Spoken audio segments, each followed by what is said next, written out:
გორგოსლის ქუჩაზე მრავალბილიანი საცხოვრებელი სახლის მშენებლობა, რომელიც საინფორმაციო დაფის მიხედვით დეკემბერში უნდა დასრულდეს, ჯერ არ დაწყებულა მშენებლობის ნაბართვა. ბათუმის მერიამ 2013 წლის 8 აპრილს გასცა ობიექტს კომპანია შპს Karmate აშენებს. ბათუმის მერიაში აცხადება, რომ კომპანიის მხრიდან მშენებლობის ვადების დარღვევის შემთხვევაში საქმიანობა უკანონოდ იმ შემთხვევაში ჩაითვლება, თუ კი Karmate's ხელმძღვანელობა მერიას ვადების გაგრძელების თხოვნით არ მიმართავს. ბათუმის მერიის არქიტექტურისა და ურბანული დაგეგმარების სამსახურის უფროსის ირაკლი სურმაინძის განმარტებით, კომპანიის მხრიდან ვალდებულებების შეუსრულებლობის შემთხვევაში საჯარიმო სანქციები გატარდება და ტერიტორიის პირვანდელი სახის დაბრუნება დაევალება.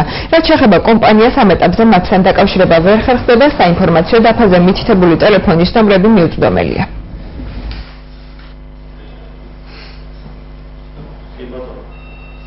ქალაქ ბათუმის მერიის მიერ გაცემული შეულებების ნებართვა ქალაქ ბათუმში გორგასლის ქუჩა ნომერ 22-ში შპს Karmate's სახელზე მრავალფუნქციური საცხოვრებელი სახლის მშენებლობის შესახებ შეულებების ნებართვის მოქმედების ზღვა არის 2014 წლის მაისამდე.